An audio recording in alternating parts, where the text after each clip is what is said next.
Okay guys, andito naman si Mac sa tunay na buhay. Ah, ang episode na ito ay ang topic ito ay tungkol sa trabaho. Hindi ito tungkol sa negosyo. Ito ay tungkol sa trabaho. Siya ay nagtatrabaho sa isang negosyo. Malaking negosyo. Okay, no? So, bakit ko na-touch sa topic nito? Kasi may naalala ako dati na ganito ang nangyayari. So, kumbaga, kapag ikay nangingimpliyo at maganda ang performance mo, nagustuhan ng mga busing, malaking chance na pwede kang makahawak ng magandang posisyon, di ba? So ito siya ay ito yung nagtatrabaho sa isang mga malaking kilala ng dating mga food chains. No? So sa location na yon, sa area na yon, na-promote siya, na nakita ng mga busing na mas singkasing ito, nagdadalang leadership nito, naging supervisor siya. So nang maging supervisor sa area na yun, magandang performance. So in place lahat, no? Maganda. Ang amo, happy kasi quality ng serbisyo dyan. Walang problema. So, pag maganda ang serbisyo sa mga ganyang establishment, natural, hahanapin niya ng mga kliyeng tao. Magandang serbisyo doon, maganda. Lahat, kumbaga package na, no? Serbisyo, maganda, preparation, presentation ng produkto maganda. So, dayuhin, no? Kumbaga, dayuhin ang mga customers. So ngayon, na nagkaroon na ng tumatagal sa posisyon na yun, nagpaplano ang may-ari na yung area na yun, lagyan niya ng yung area manager ang tawag, mas taas sa posisyon niya. Naisip niya, sa mga achievements, sa mga papuri na natanggap niya, recognize yung magandang performance niya, malaki ang potential na makahawak siya sa ina-announce na naghanap si Sir ng area manager. So ngayon, dumadaan ang noon, wala mang ina-announce na kasama siya sa potential na pwede magiging area manager.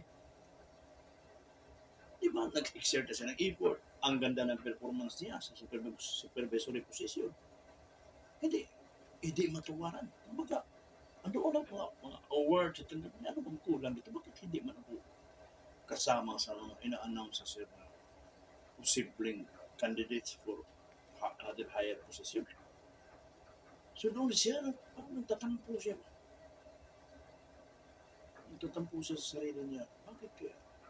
Lahat effort ko dito sa preparation ng mga pagkain, pag-handle ng customers, sit up ng preparasyon dyan, wala silang masabi. Customers, ang daming mga good reviews na nababasa sa mga suggestion. So, papuri yan dyan. Kung ang ebidensya, yung mga certificate hawak niya, yung mga papuri galing sa mga busing niya. So, bakit ngayon?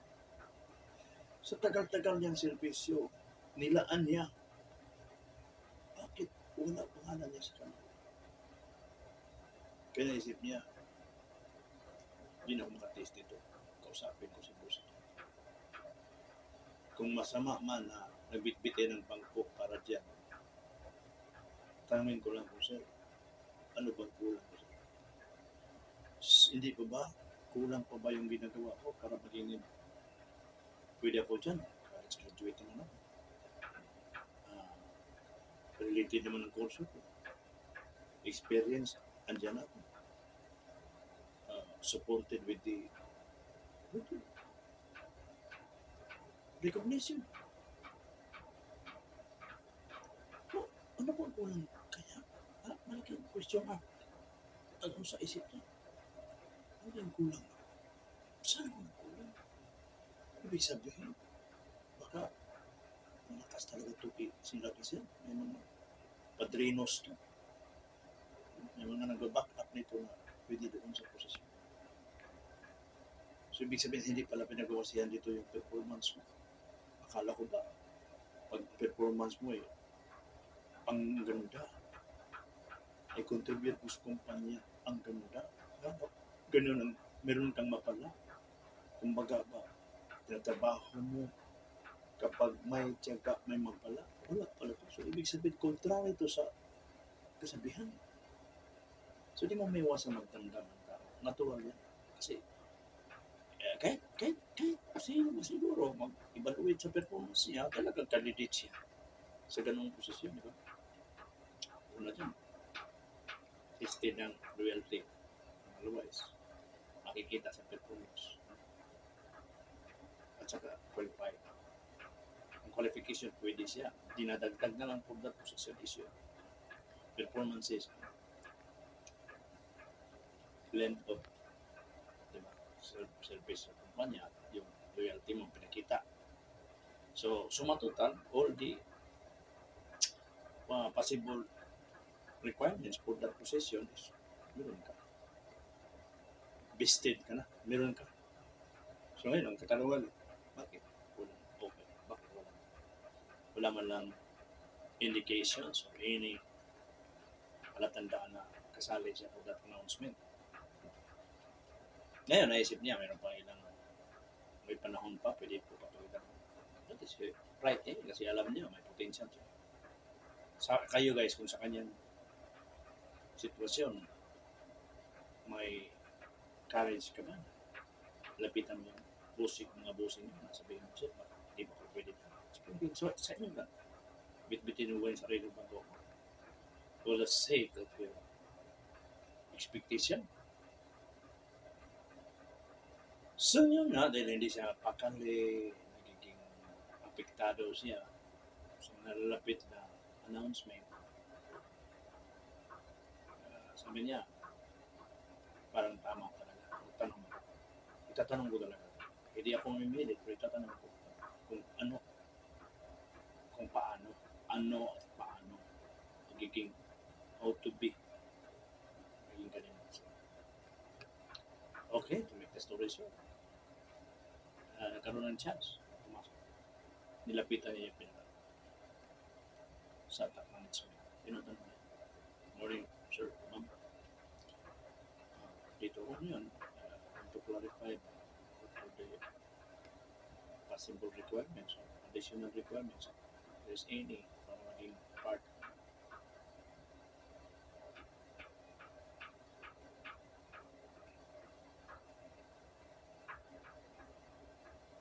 Lucky candidates for open position. Area manager. Yan. Yung board, ano yan? O kung Mr. blah blah blah. Mabuti na dito. So, tama naman ang tanong para dito, malaman natin kung saan tinutuwa. Napag-isipan ng board na sobrang yung mga servisyo mo, accomplishment mo, achievements mo, awards, tanggap mo, Diyos ay yung posisyon na supervisor. Sa ina-expect ng management sobrang then nabigyan maganda ang pag-handle mo. Ngayon tatanong ka na sa open position ganito, taas-taas. Pero bakit hindi ka naging isa sa mga napili? Dahil sa mga ibang rason. Which is, tinatanong mo, kaya usapan namin na sabihin sa'yo kung anong naging dahilan. Nagtataka siya, naging dahilan. Sabi nila, akseptable naman sila na magandang performance ko. Magandang pagkatalapos sa area. So ito ang tama na natanong siya. Ito pala ang number one na rason Isang rason niya, nakapagbukas sa isipan na magiging basihan dito sa iba, larangan. Kaya, kahit sa sarili ko na-apply ko. Bakit ko na-apply? Dito natin malaman kung bakit ko na-apply. Ang katanungan sa iba na malimit, tinatanong yan sa akin, Sir, bakit ganyan ka? Kaya ito ang naging isa sa mga dahilan.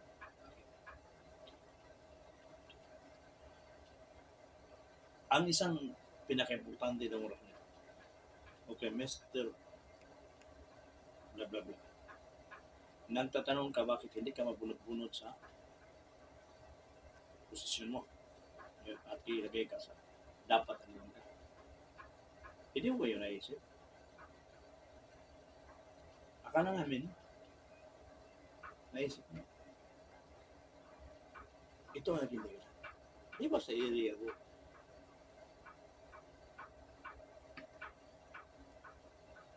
walang problema. Ng area mong bit-bit, satisfied ang anis mo. Sa area mong hawak, less silang, wala kami nasisilip sa'yo na pwede pa natin i-enhance, ayusin, koreksyonan dahil nagka-problema windang dyan. Almost perfect pagkadalo. Ilagay din, perfect pagkabit-bit. Sa katerbang awards nga binibigay namin siya. Ito kasi, milog mo ito. Yun, halos magpasama siya. Sir, yun, sir, bakit? Hindi ko pwede dyan. Para naman medyo angat-angat ko. May increase na kunti yung ano. Sa isip na niya dyan sinabi. Di mo naisip, bakit ka namin hindi nailagay dito? Buti pumunta ka. Dahil, hindi mo mabitaw, hindi kami maka-dare pabitawan sa iyo ang area na yan dahil ang ganda ng performance ng area dahil wala kang nirekomendar na panghalili sa iyo na ma-prove namin na hindi magkawindang-windang ang area. Wala kang nirekomendar na trainee. Wala ka nag-train na tao na pwedeng hahalili sa posisyon niya para maiakyat kasi baka. Gets mo? Wala naman pipili kami dyan. Wala kami. Meron ka bang binibigay dyan na evaluation? Performance na mga nasa baba na pwedeng i-palit sa'yo? Na kayang hahalili sa'yo? Wala eh. So we are expecting na wala ka pang hagilap na pang halili sa'yo. Paano ka namin bubunutin dyan? Para isakripisyo, bubunutin ka para magkawindang-windang ito. Napag-anong dyan? Yun lang pala ang kulang. So kung maka-provide ako ng may na-evaluate akong tao na train ako, tagal na saan ako napunta ron? So dito papasok yun. Dito na na-realize niya, hindi pa na maganda ang sobrang. Ano tawag niya? Sobrang sakim sa kaalaman. Gets niyo? Kasi ang iba sabi, talent mo yan, skill mo yan, isi-share mo pa sa iyo na yan. Kasi pag isi-share mo, marami naging-competition mo pa sa iyo. Diba? Sakit palagi yung sinasabi. Totoo competition yan. Pero if ikaw you are aiming something higher than position, dapat meron lang manalili kasi sila mismo mga busing. Pag ikaw nag-recommenda, 100% mag-approve lang. Kasi na-approve nila sa iyo. Sa iyo pa lang, busog na sila. Ano pa kaya may i-recommenda ka? Diba? So itong topic na ito mong gagamit niyo kahit saan kayong larangan na punta. Na ang pagiging sakim sa kalaman na hindi maganda. Minsan naka-advantage sa'yo dahil takot ka na maungusan ka. Diba? Sabi, sa akin, nagtitrain ka man dyan. Next, yung mga skills mo, pero nakuha naman nila. Mga bata pa sila, ulit yung panahon. Wala ka. Sila na, bata sila, tapos yung skill mo, pwede nakuha na, lamangan ka. Dahil pag tumatagal sila, yung reflexes mo, babago yun. di mo ma-ilayo ang katotohanan na ikay, kumbaga,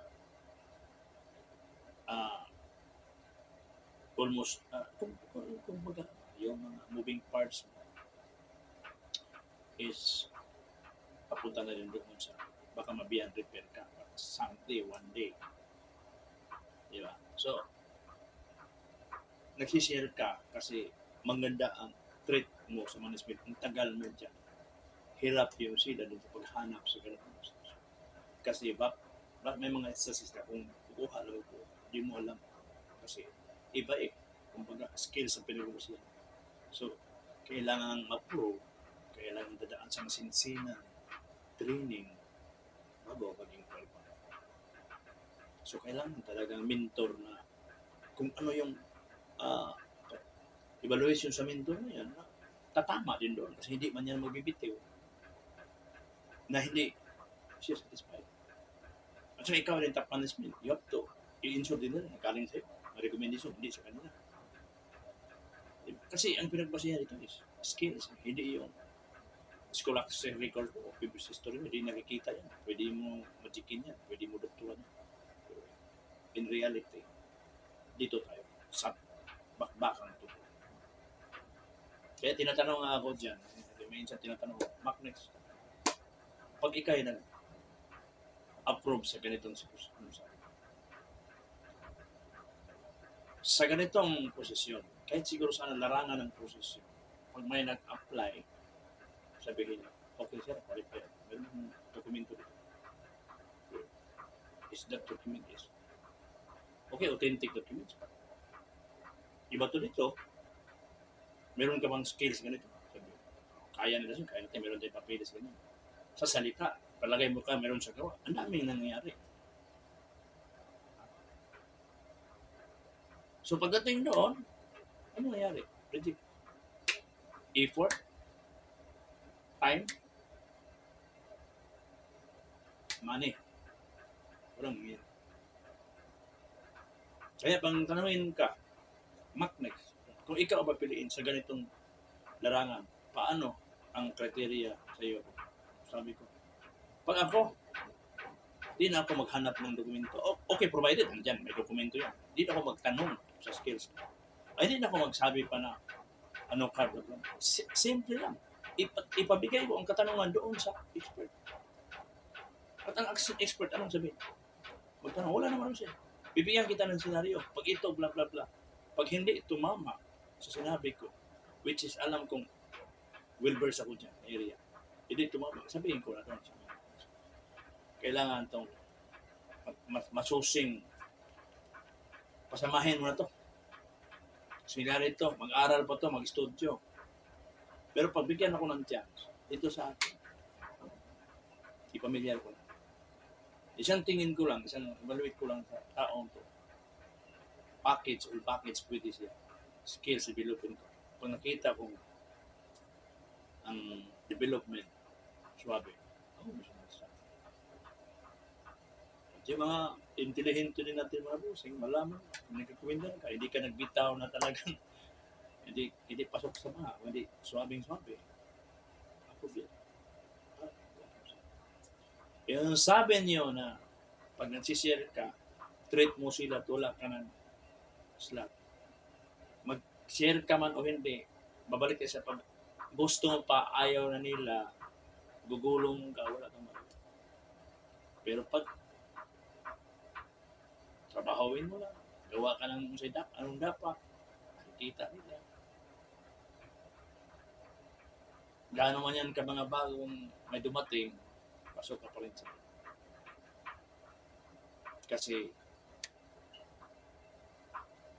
kung ano man yung mga pinanggagawa mo, nakakontribute ka, na-share mo. Good karma ay babalik sa'yo tungkol sa mga ganitong larangan. Sa sobrang sigurista mo, di mo siya inasisang, na-reject yan, ay ikaw yung totoo. Dahil bakit? Pag doon, pasok siya, kahit sa'yo, wala. Ibig sabihin, panayon niya kahit saan larangan. So, yun nangyari kay supervisor, doon siya maakyat. Nakakibas-basan siya. pangit din pala ang sakim sa kanan. Kasi yung oras na may chance, hindi ka basta-basta mabunod. Kasi walang hahalili sa'yo. Prediction. Kahit saan naman. At saka maganda rin ang feedback. Yung mga bossing mo, maniniwala. Yung trust, confidence. Hindi ka na nila, hindi na kini-question. Alam nila. Kasi every time na magkaroon ka ng decision, it is an orchestrated decision. It is in accordance with the system. It is purely according, including the legal issue. Kasi hindi lang pwedeng skills, hindi lang pwedeng para makita, but you have to ensure that it is in accordance with the system and so whatever the consequences, it is with legality. Legality will not question. Kaya, yun ang kasabihan, kung nasa posisyon ka din, you have to ensure ready ka magkamali, kabiro pa na yun. Kasi tama. Kaya, pag sinabi niya, magkamali, the manner is also will ensure 100% support to your decision if it is in accordance with the system. Because whatever your decision, whatever the consequences, you have to face solely the consequences. If your decision is not in accordance with the system, but if it is in accordance with the system, the management will 100%. Okay? So, palagi lang ganyan. Na alamin, orchestrated, bago ka mag-isip. Minsan kasi, inaisip lang nila, hindi, maliban na kung pipitsugin yung diyan ka. Kung standard na pamamaraan, standard yung application. Kung balasubas na pamamaraan, pwede din balasubasin mo. Kasi mag-inline ka kung anong environment mo Kaya magiging versatile ka. Pwede ka sa bugoy-bugoy, o pwede ka rin sa santong, idaan mo sa santong dasalan. Kung balasubas, idaan mo sa santong paspasan. You have to align with the current environment. You don't have to against or to contrary to the existing system. Ganun yan Kung ano yan, doon ka na naman i-apply mo yung pagiging bara-bara kung ang sistema ay standard. Ikaw bara-bara hindi apply. Alam mo, standard ka, ma-apply ba nila yun? Hindi. Go with it. So, yun ang balik tayo sa sakim sa kalaman. May advantage. Mayroon rin disadvantage. Advantage, kung natakot ka, na pwede kang masulot. Disadvantage, dahil kung may promotions, mas maganda sa bagong posisyon, hindi ka mawunod. Wala kang tinitulong. So, yan ang sa topic na ito, alam ko, maraming maka-relate, maraming makakuha ng idea na ganun pala. Kaya dito sa MacNext Channels, himay-himayin. Mag-share kayo ng komento nyo, experiences nyo, o may katanungan na mo, andun ko sa kaisipan nyo, dahil punta pa ito. So sana masuportahan ang channel na ito, kahit dito lang do, simpleng channel. Maabot natin yung requirements ng YouTube. Okay? Sana subscribe and share.